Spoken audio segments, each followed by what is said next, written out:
Hey, welcome to another edition of Real Talk with Real People, a candid conversation with Dr. Caroline Bethea-Jones, and I am your host. Today we have a special guest. So my guest today is Miss Erica Golle. Erica is a teacher at a public high school in New Jersey. She is an adjunct instructor of Women and Gender Studies 101, offered by Syracuse University Project Advance, and she does that on her school's campus. In March of 2023, she was honored for her contributions to women and girls by the County of Bergen's Junior Commission on Women. And we are very honored to have her here with us today. So Erica, welcome to our show. Thank you so much for having me. I really appreciate it. No, we appreciate you. Thank you so much for being here. We're going to have a fantastic conversation. Tonight, we're going to talk about women's rights. And since this is a women's empowerment group, I am also going to allow my executive board to chime in to have this conversation with me. I am always interested in subjects about our rights as women. And I'm going to put you on the spot, Miss Erica, since you are our guest today. Let's talk about women's rights, because you are I'm trying to get the right words, Erica, to describe what you do. So help me out here. I know you're all about women's rights. I know that. Some people will call you a feminist, right? You're a feminist? No, I would say that's fair. I'm a feminist. Mm-hmm. Okay. Yep. So tell me, let's talk a little bit. Talk about how you feel about women's rights. Let me start with this. The reason why I wanted to do this podcast, Erica, as you know, is because I was having a very intense conversation with a friend of mine. And we were talking about the reversal of Roe versus Wade. And she mentioned to me that, well, the way she sees it, if they were able to, and we're talking about the Supreme Court, was able to just pull that out from under us, what else are they able to do when it comes to the rights of women? So I started thinking, and I said, you're right. And that's a conversation that we should have amongst women. And so that is why we have this little gathering here today, so that we can have this conversation. So why don't we start right there, Erica? And why don't you tell me how you feel about that piece of information? I'm sorry, just specifically the idea that we could roll back some of the rights we have now as women. Yeah. So the Dodd case, it really, what it did was it shifted reproductive rights from the federal government to the state governments. So if, at one time, everybody had reproductive rights that were protected. Now it all depends on what state you live in. But rollbacks to reproductive freedom have already been happening for a long time. Specifically in Jackson, Mississippi, there was one reproductive health clinic for the entire state, which is a pretty large state, geographically. So the writing's been on the wall with these rollbacks. But if you look at, so what started to give women rights or people rights, regardless of sex, was the Civil Rights Act of 1964.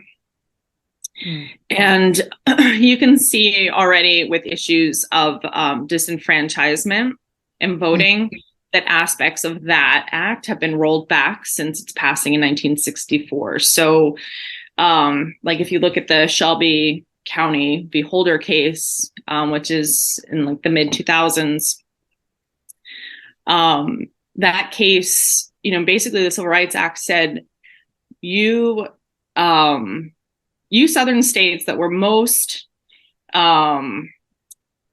strongly inflicting Jim Crow, you have to check in and make sure that you are providing all people means to vote.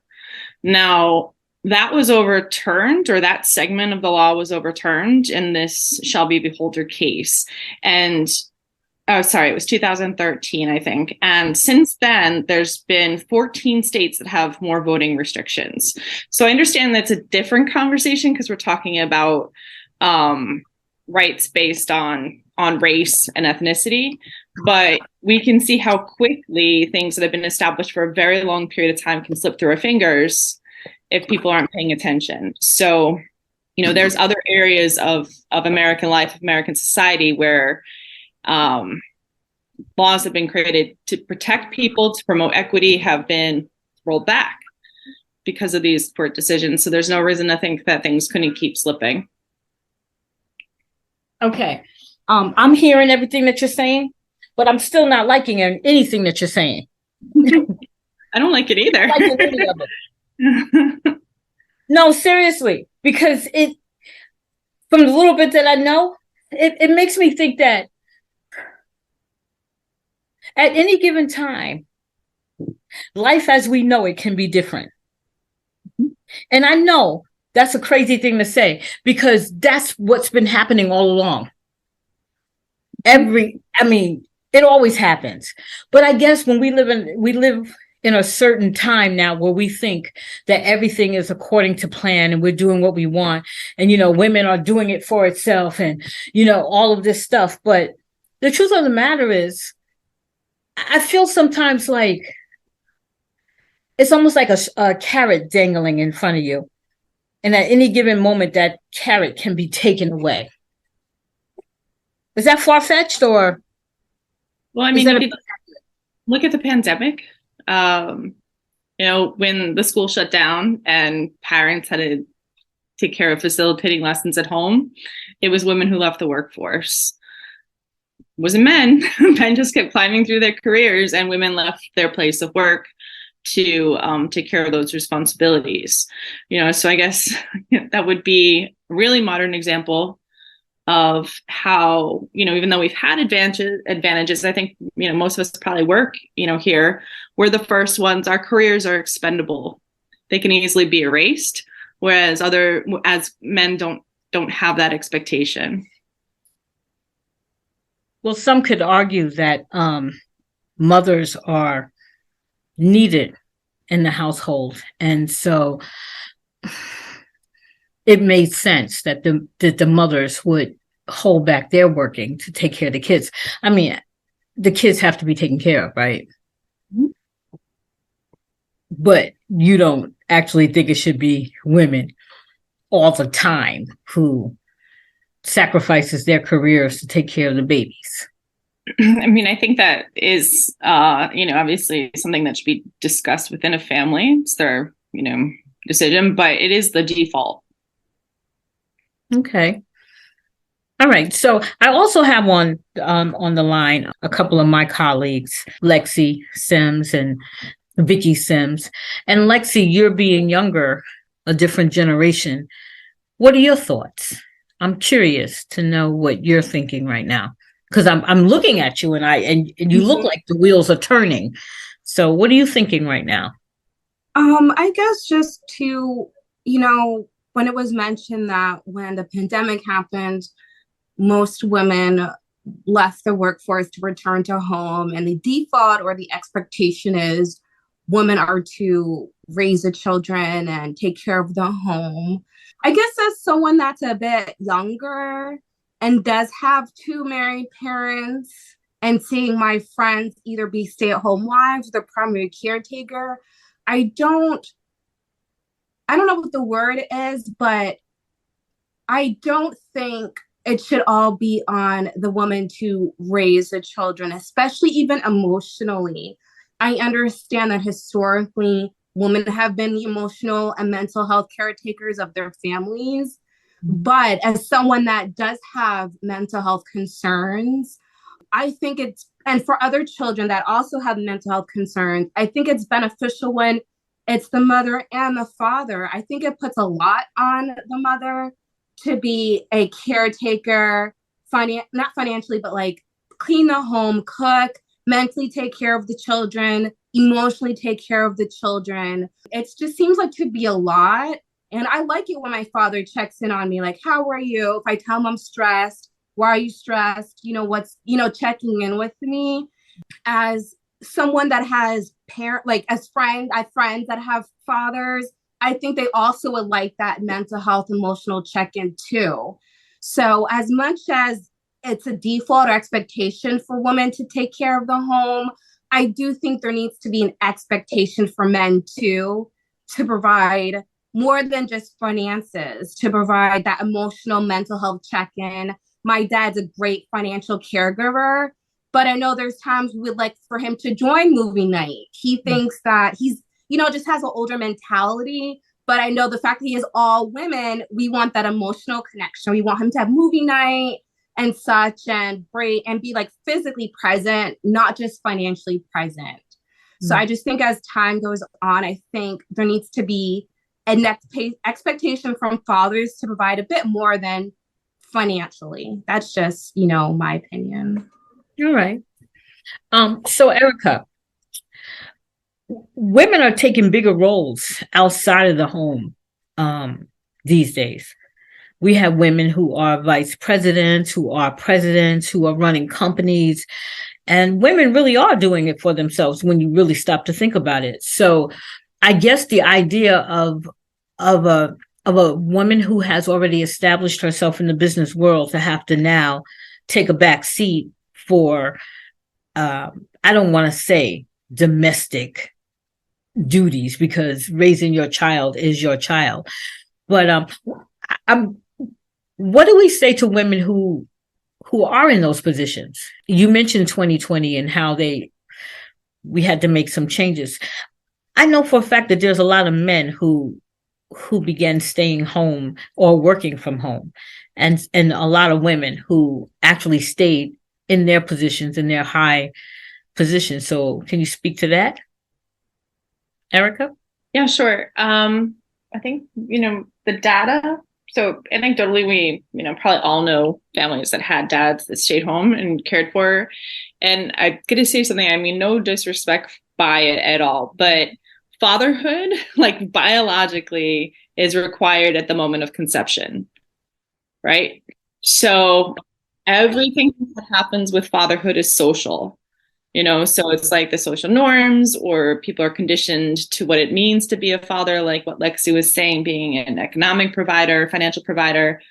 But because mothers carry so much more of a biological burden, so you are, pregnant for 9.5 months, and then, then you're breastfeeding for however many months you choose, right? If you choose.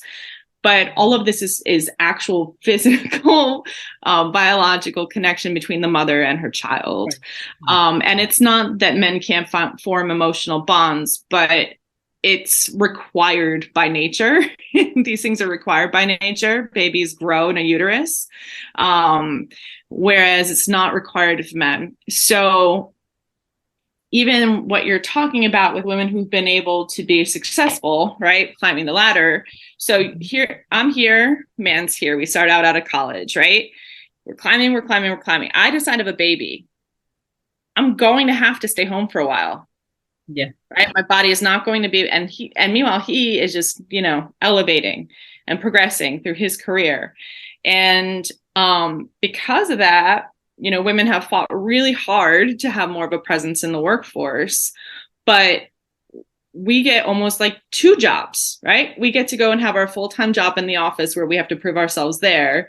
And then women have to go home and have another full-time job where they're responsible for all that nurturing and love. And, it's just, the expectations are incredibly high. And it's a really, really tough thing for women, even women in really high positions, to sustain unless they have an incredibly helpful system of support. So when we talk about women's rights, what's the first thing that comes to your mind when we even mention the word? What does a woman have a right to ask for, to expect, to demand even? When we talk about empowerment, again, like I said, this is a women's empowerment group. So we're always talking about ways that we as women can empower ourselves to do more for ourselves. So when we say women's rights, it sounds almost as if we're making demands. What does that mean to you when you hear those words? What does that mean, women's rights?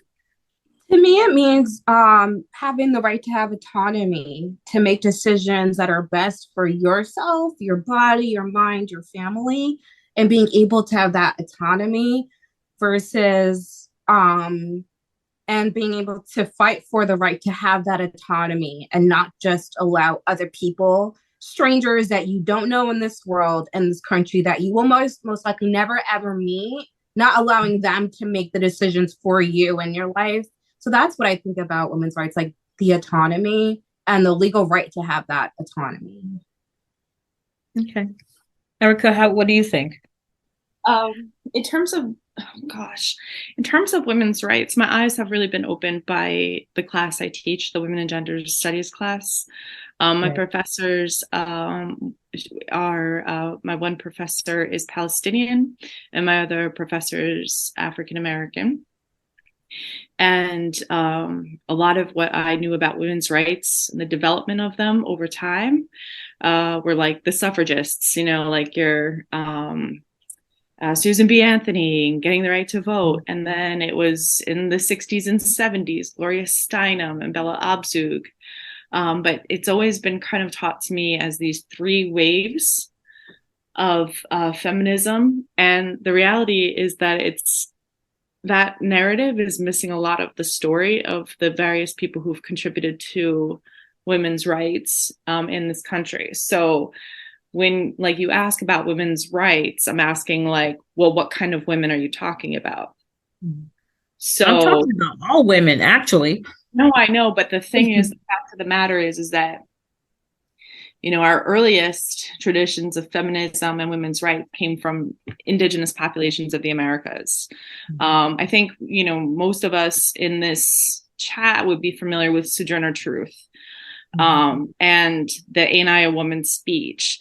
The thing that's interesting about that speech is that the one that we know, the one that I've seen performed by Kerry Washington, it was written by a white woman, and it is not Sojourner Truth's original language. Sojourner Truth's language sounded very kind of polished and academic, whereas the one that we know is much more colloquial.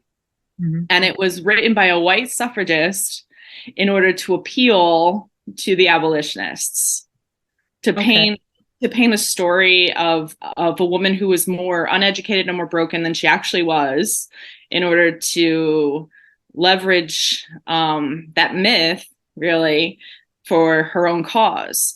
So, I think this is, that's one of the earliest examples I can think of various points in time where many voices in women's rights were left out. Dr. Kimberly Crenshaw, kind of introduces us to the idea of intersectionality in the 90s, but it was happening way earlier than that by many scholars and women's groups. And there were also exclusions, not just of people in these rights movements by race and ethnicity, but also by sexual orientation and gender identity. So to answer your question in a very kind of long-winded way, what we think of as, or what many people think of as women's rights in this country and feminism in this country, is missing a lot of the story. And that there needs to be a lot of action, a lot of legal protection that's taken to help make it a story that affects all women, everybody who identifies as a woman, and not just, those who have traditionally benefited from these activist movements.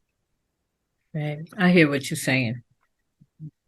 I wasn't even thinking about this until when we start to talk about women's rights, we really need to talk about the differences between each of these women. Like you said, what are the rights of a Black woman as opposed to what are the rights of a white woman? What are the rights of a Native American woman? What are the rights of an Asian woman? Because it seems to me that even though, as much as we try to get around the whole race card, it doesn't matter what topic that we're talking about. It doesn't matter the conversation that we pull up. It always comes back to this, because I kind of felt that. And even in the conversation that you were saying, who benefits from women's rights? Who makes the decision as to what you have a right to do as, say, a Black woman or a white woman or an Asian woman, right? Because we have different values and we have different cultures. So I don't know, that opens up a whole nother can of worms. I was just, it seems like you're going to say, oh, Caroline, you always talk about the Black and white thing, but it always comes to that. Because, as you were talking, it seems like, well, you were talking about Sojourner Truth, you was talking about Susan B. Anthony, and you was talking about, and I was thinking about the feminist movement altogether, when no woman had any rights, and then we're moving together to try to have rights. And then you said it was around the time of the civil rights movement, but then there were so many other movements going on during that time. So it was like, I feel like as a Black woman, you have to pick and choose what movement you're going to be part of. Am I going to be part of the movement that allows civil rights of all people, including Black people, or am I going to be part of a movement that speaks specifically for women's rights? Are you following what I'm saying?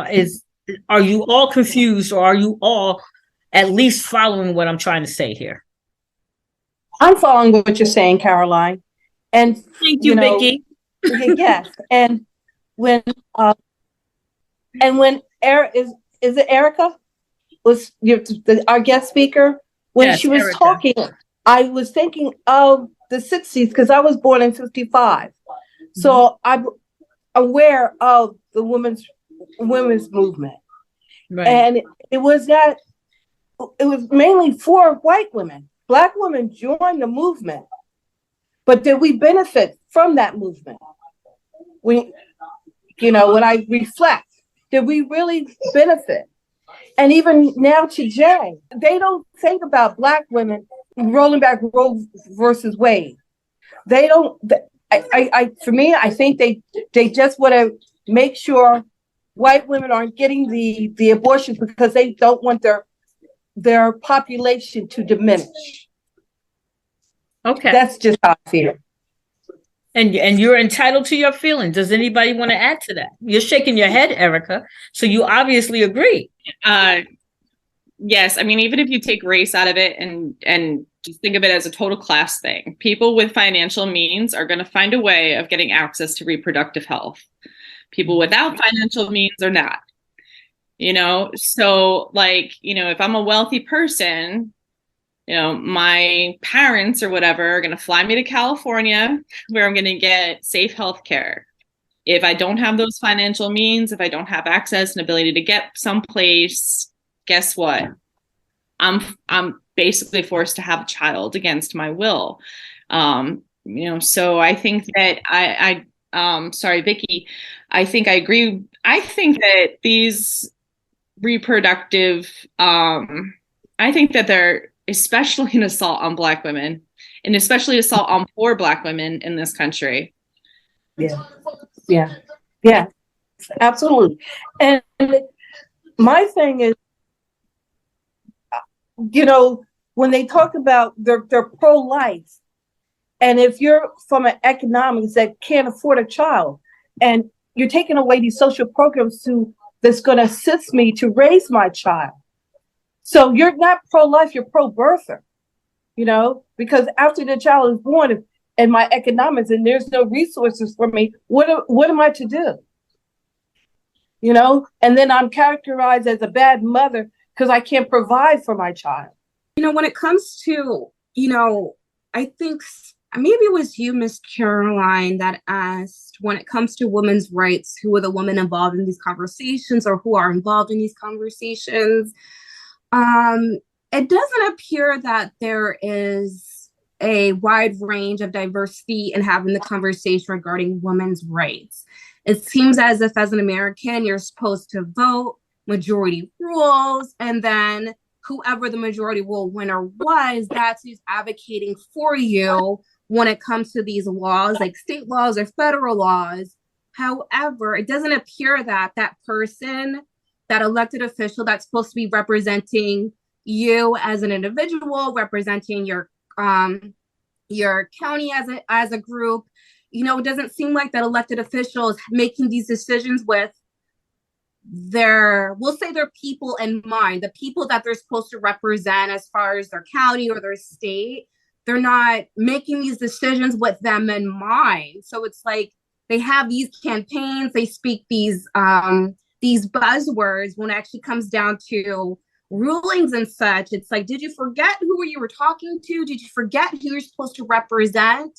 And it's almost like tunnel vision regarding these women's rights. It's like, are other women involved? Is it just man making these decisions? Is it just Caucasian women making decisions? Is it just Caucasian men and women making these decisions with one Asian woman on the side, and they're making these decisions for all women in the state or country? It seems like actual women and women that are affected by women's rights are not being included in that conversation.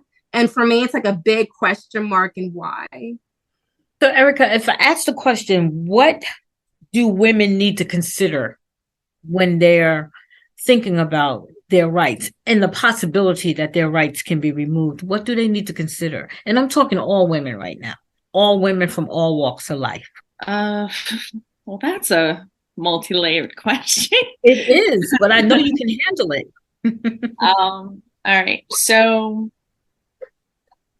I think that one of the ideas that's promoted for in any kind of social justice movement is an idea of solidarity. But the issue with that is that if you don't consider the nuances of people's culture and people's identity, you create this monolith that all women are the same, right? And then you put forth laws that are going to benefit the majority. And that's how we've always approached it. So I guess the most practical example I can think about it is that American women tend to think that Muslim women are oppressed and need some kind of saving, right? Because of covering laws, et cetera, et cetera. But, modesty is something that is embraced and chosen by many parts of the Muslim world. And in many ways, contributes to a woman's power in that she can be judged for the content of who she is rather than the way she looks, because she's, dressed modestly. But that idea of liberation challenges everything that, mainstream feminism would consider progressive. So I think, kind of just weaves back to what we've already talked about a bit about how feminism needs to look to all women and, and all women and, queer women too. And, understand that unless you're advocating for all, right? And if you're not, and as long as you're not respecting the various identities within your solidarity and trying to include things that tailor to those different groups of people, then you're missing the point. Then you're missing the point, because what you're doing is you're just reinforcing the power structure. The patriarchy is just continuing to exist the way it always has, because it's benefiting one group of people over the other. It's pinning one group of people over the other. And like I said, just start my comment here is, solidarity works to a certain extent, but it only really works if you can understand the various individuals within your organization and value them and appreciate that they are just as important as you in the fight. But as you're talking, and I'm thinking of some things, rules and regulations. When we talk about it as far as rights, we're talking about who are the ones who are creating the rules, right? So we're talking about who's sitting in those offices, who's sitting in those election halls or wherever they go to make these big decisions about what's going to happen with the woman, whether it's her body or whether it's her schooling or whether it's her mothering or whether she can get a job or if she can purchase a house or even if she can have a business. I guess the point that I'm trying to make, or the question that I'm trying to ask, is who's making those decisions?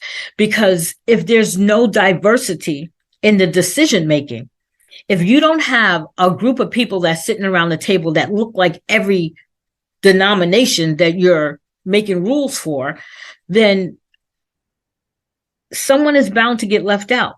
So let's talk about the importance of our elections and who we put in office and why it's so important that we have diversity. Because at this particular point, we can sit here all day long and talk about I'm a marginalized group, or this is a marginalized group and my needs are not getting met and no one is really thinking about what I need. But the truth of the matter is, unless we have a diverse voting pool, the individuals who is actually making these decisions, how is it possible that the larger group of people are going to be recognized? Am I making sense? No, I'm not making sense. Yeah, well, I have a terrible memory, but I remember when I think I was living in maybe Las Vegas or maybe South Jersey at the time. I don't remember, but I remember I think it was Las Vegas. I remember there was a local election or a statewide election. It was so long ago, so I don't remember exactly. But I remember looking up all the different candidates just to see like what their cause was, what their beliefs was, just to get an idea of who I wanted to vote for. And at that time, it could have been around like 2000 I moved there in 2019. Wait, I moved in there 2017 to 2019. So somewhere within that 2-year period, I was doing some type of voting. And if I'm not mistaken, majority of the electees for what I was voting for were all Caucasian and mostly men. And out of all their talking points and such, only one actually resonated with me. I don't think women's rights was talked about, but education was. And I was just starting my career. So I was really big on, well, I guess I have to go with education as something that's important, because I don't think women's right was a talking point. But as you said, with diversity, there was really no one diverse on that panel to vote for. So their cabinets or the people that would be working alongside their political career were also not diverse as well. So here I am voting, women's rights is not talked about, but at least education is talked about. So, that was my, I guess my focus point. But I thought that was interesting. As I mentioned before, we're supposed to vote for these electors or whatever the word is. And they're not diverse, even in among themselves, yet alone the people that will serve with them on their political career, so how that changes, I don't know. I'm not a political person. So, but I just thought that was interesting. Even then in that whole area, they were all Caucasian and mostly male. Maybe that's why women's rights wasn't talked about, or maybe it just wasn't a big topic socially at the time. It was like several years ago, so I can't remember. But I think that's a prime example, probably how other states are. That was just Nevada. There's 49 other states to consider. Erica, you want to add? Vicky, you want to add? Anybody want to add? When you talked about diversity, and it's true, there's not enough diversity in the candidates, but ownership is on us getting involved in, I guess, civic duties, starting there, with the school, just at your local level, and it takes money to go into politics or, run for whatever office, so you have to, it's a lot to get yourself out there and to be recognized and known and be amongst the people, but it has to start somewhere, and we have to be diligent of the candidates that we do see. Yeah, that are on the ballot. Like Lexi said, when she moved to Vegas, she looked them up, and to see what they stood for. So we got to do things differently, or this world is not going to be here.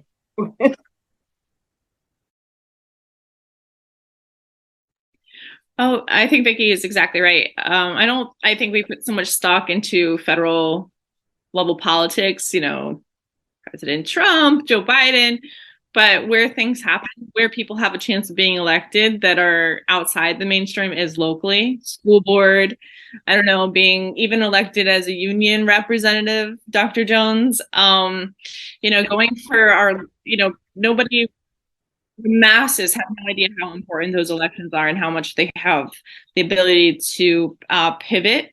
The other thing is just like the grassroots efforts. I think most Americans, or I know at least the women in this room, would know who Stacey Abrams is, but she had a team of, lots of women who really put her message out there. It was like a whole collaborative effort. It was, she became kind of the face of that movement, but it was lots of really smart, resourceful women of color who were the ones who were able to guide that campaign. So, it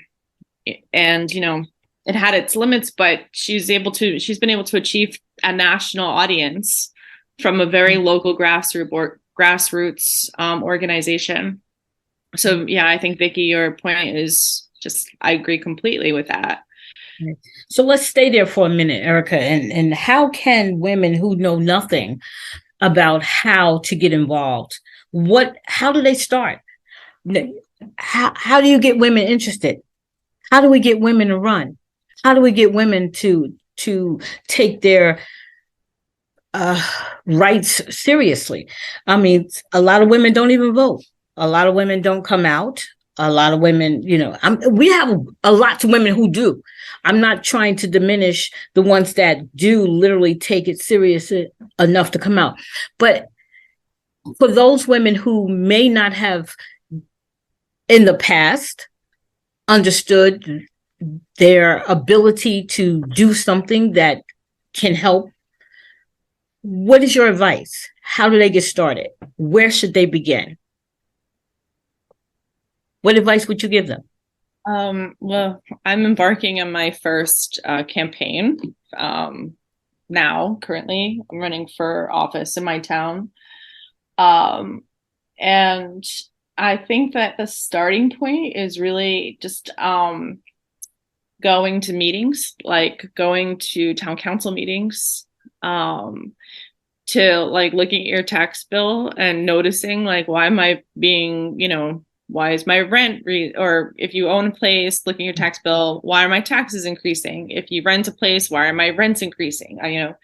And asking those questions at council meetings or school board meetings. Because if you just show up and start asking questions at meetings, all of a sudden you're holding these elected officials accountable, and there begins the agency.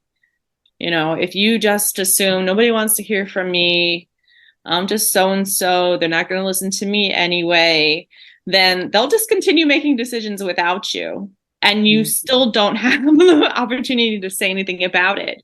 They might continue to make decisions without you, but at least in a public arena, meetings that are recorded, no one can deny that you've said it, that you've asked it. So that's what I would suggest for women who are interested in becoming more politically active. That's where to start. Turn up for some meetings. And do you think it's important for women to become more politically active? Yes, absolutely. The personal is political. Yes, I think that, if you look at the Supreme Court, there's 9 justices. The 6 that voted to overturn Roe, 5 of them were white men, and the other one was Clarence Thomas. I'm sorry, 4 of them were men. Sorry, one of them was Clarence Thomas, and the other one was Amy Coney Barrett, who was a Trump nominee, a very conservative judge from Notre Dame, right, with a very strong reputation for not being especially friendly to reproductive rights. The votes came from people that had the power, and the other three women, the Jewish woman, the Latina, and the Black woman, didn't have a say, right? Because they were outnumbered. But the more that we could have representation there, at some point, the balance is going to tip, right? At some point, all the old white men are going to die. I'm not trying to be morbid, but they will. So the more that you can start laying the groundwork for that moment to step up and have a majority, it takes a long time, but it takes someone actually trying to do it. Mm-hmm. And feeling like they have the possibility of some agency in the face of frustration, which is an incredibly huge task to ask of people. Yeah. So someone like Lexi, who's the youngest one on this call right now, how would someone like Lexi get involved in being part of the political arena? Lexi, I'm gonna ask you, are you interested in being part of the political arena? And what would it take for you to be interested in being part of it? Well, I never knew what town council meetings were growing up. I would see, like, my parents would get letters and such, or I'd get a letter in the mail. And of course, all it took was a Google search, but I was too busy going about my business. But it's interesting to know that that's what those meetings are for, to have local people like me and my neighbors go to these meetings to voice our concerns when it comes to a rent increasing, because I'm a renter, or when it comes to these changes that are being made about women's rights and a broad spectrum, that's what that arena is for. I didn't know that. So I'm not a vocal person. I'm very shy. I can sign a petition, I can write a letter, but for me to speak out loud, I'm one of those people, like Erica said, like in person, I feel like no one cares, they're gonna ignore me. But because I'm not a vocal person, I'm just more shy in that way. But I think I'd feel more comfortable, like if a friend went with me to a council meeting. I feel like I, as a person, I need that support, and I think my friends would come with me. So I think that's what it would take for me to get involved, for me to start locally at a town council meeting, and having a friend be there to encourage me to say what I want, or at least be there as a support system. Sorry, I was waving too. And so, Erica, I'm bouncing this question back to you because you're our special guest, so you're going to be on the hot seat a lot. So, what can we do? What can we do to encourage other women to get involved, whether it's on a local level, whether it's in their school system, or whether it's just at the county level? What can we do as women? Because this, again, we are a women's empowerment group. So I want to empower another woman to take the reins of moving toward trying to make changes for all women. What direction should she go in? Well, where do we start? Do you live in the same community? Do we, as an executive board, live in the same community? No. Most of them live in Jersey. I live in Maryland. In Maryland, okay. Yeah. I mean, maybe kind of what Lexi's saying, that there's power in numbers and more. So basically, the way a council meeting happens is that they'll like go through all their business, and at the end they open it up to the public, and they're like, does anyone in the public have anything they want to ask or say? So, maybe make it a night out. Like, you take rotations. So maybe 1 week you're in East Orange, next week you're wherever the various places you live, but as friends, as a group, as an organization, a couple of you stick together to support each other for the issues that are affecting that friend or that person, and then go out for some dinner, for a cocktail or something, to celebrate that you've made your voice heard in a public forum.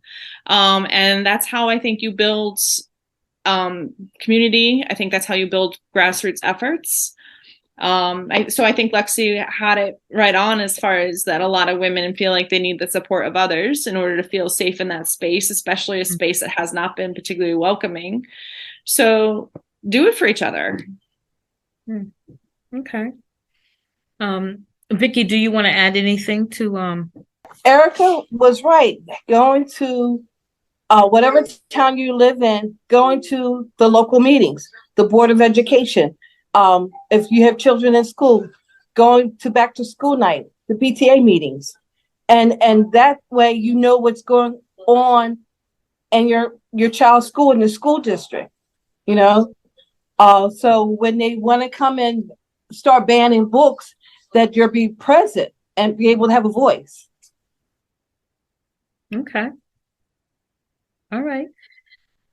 So there you have it. I guess what we need to do as women is come together and go out to the places in which they are making these decisions so we can have our voices heard. So I'm going to encourage every woman who is sitting and listening and wondering, what can I do to make this a better world for women? Well, we're going to tell you what you can do. What you can do is go out, go to the PTA meetings, go to the school board meetings, go to the city council meetings, get interested, pick up a book, Google something, but put yourself in the game, because you can't be in it unless you literally put yourself in it. I want to thank my special guest, Ms. Erica Golle, for offering to sit with us and talk to us about what she knows about women's rights. But before Erica leaves us, I want her to talk a little bit about herself and what do you do at the high school that you work at? We want to know. I'm a teacher. So okay. I teach in a program that's focused on government and public policy and sociology and women and gender studies. So basically, I get paid to go and have conversations with pretty smart kids about topics that interest me every day. So I'm living the dream job, but in connection with that,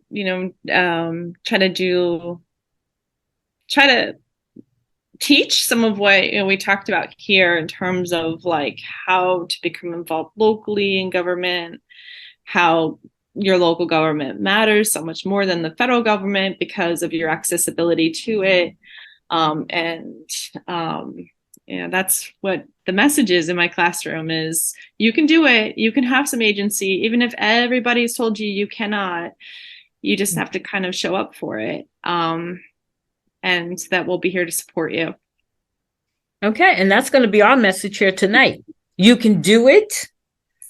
All of you can do it. And we're all here to support you. So don't be afraid to lend your voice. Don't be afraid to go to those meetings, and don't be afraid to ask a question and say, I don't understand, right? No one's going to be mad at you because you say, can you explain to me what's happening because I don't understand? I think so many of us, including myself sometimes, are afraid to say, I don't know how this process works. Can you explain it to me? But I think the more bold we get in asking the right questions, the better we're going to become at being stronger women and empowered women. Yeah, I just wanted to add that there are definitely many resources out there for women who are interested in getting into politics. Specifically, there's an organization that's national called Ignite. Here in New Jersey, we have Ignite New Jersey, but like I said, Ignite is national. So wherever you are, you should be able to find a chapter. Also being in Essex County, New Jersey, we have Project Ready, which is founded in Newark, and that is a organization that is committed to getting women into leadership positions within the school board and politics and all types of beautiful things like that. And for myself, a few years ago, I was involved with the Urban League of Essex County Young Professionals, and they hosted monthly conversations around politics and citizen action. And we had so many wonderful speakers because I didn't know much about politics. I wouldn't say that I'm an expert today. However, just having all those conversations happening got me a little more information about how things work. So I would definitely suggest that people, if you're interested, or if you don't know if you're interested, and you might be, a good place to start, like Erica mentioned, is going to meetings of your city council, but not just city council. Perhaps there's an organization in your town that is hosting meetings related to this topic where you can just ask questions in a casual way, because the council meetings won't be an opportunity for you to ask questions. Just like when you go to church, you can't raise your hand during the sermon. That's why you have the Bible studies if you want those additional questions asked and answered. So yeah, council meeting would be to listen and to learn about who the folks are, who the players are. But you would not be able to get your questions answered at that time.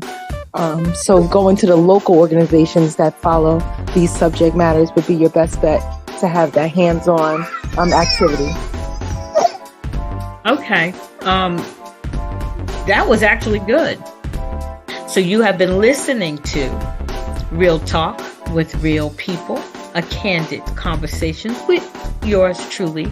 I am Dr. Caroline Bethea-Jones, and my special guest today was Miss Erica Golle, and I'm here with my executive board. You've heard from Miss Vicky Sims and Miss Alexis Sims. We call her Lexi, and I have a couple of my other executive boards on the line, although they did not offer a conversation, but they're here. So we're going to say good evening, and we will see you again next time. When my next topic, I can tell you what it is right now because I know what it is. I'm going to be speaking about entrepreneurship and how women can start their own business. We're going to have someone here who has successfully started her own business, and she's very successful at it, and she's going to give us some sage advice as to how you too can be an entrepreneur and start your own business. So thank you for listening, and we will see you next time. Bye-bye.